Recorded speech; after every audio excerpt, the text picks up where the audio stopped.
नमस्कार, मी डॉक्टर निकिता लाड पटेल. मी chief IVF consultant Apollo fertility Navi मुंबईमध्ये आहे. मी आज तुमच्या बरोबर एक मिथ आहे जे ओन्ली बायकांमध्ये प्रॉब्लेम्स असतात आणि इनफर्टिलिटीचे कॉजेस आहेत, पण असं नसतो.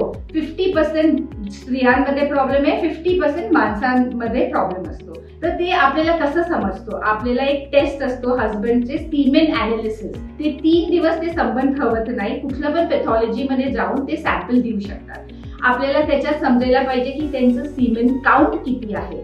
मिनिमम अराउंड 40 मिलियनचा वरती असेल आणि मोटिलिटी मोर दॅन 40% असेल आणि normal morphology that is the head, tail आणि नेक ते 4% असेल म्हणजे त्यांचं काउंट इज फाईन. आणि कधी कधी आम्हाला एझोस्पर्मिया बोलतात, आम्ही झिरो स्पर्म काउंटचे पेशंट्स भेटतात, तरी पण आम्ही त्यांना प्रेग्नन्सी देऊ शकतो. तर कधी पण घाबरायचं नाही. तुम्ही झिरो स्पर्म काउंट पाहिलं रिपोर्ट मध्ये 2दा रिपोर्ट्स करा आणि तुमचे गायनॅक नाही तर फर्टिलिटी स्पेशलिस्टला भेटून आम्ही procedure called Tessa testicular aspiration procedure करून IVF ICSI करून तुम्हाला तुमचंच बच्चू प्रेग्नन्सी करून आपण बायोलॉजिकल चाइल्ड भेटू शकतो. थँक्यू.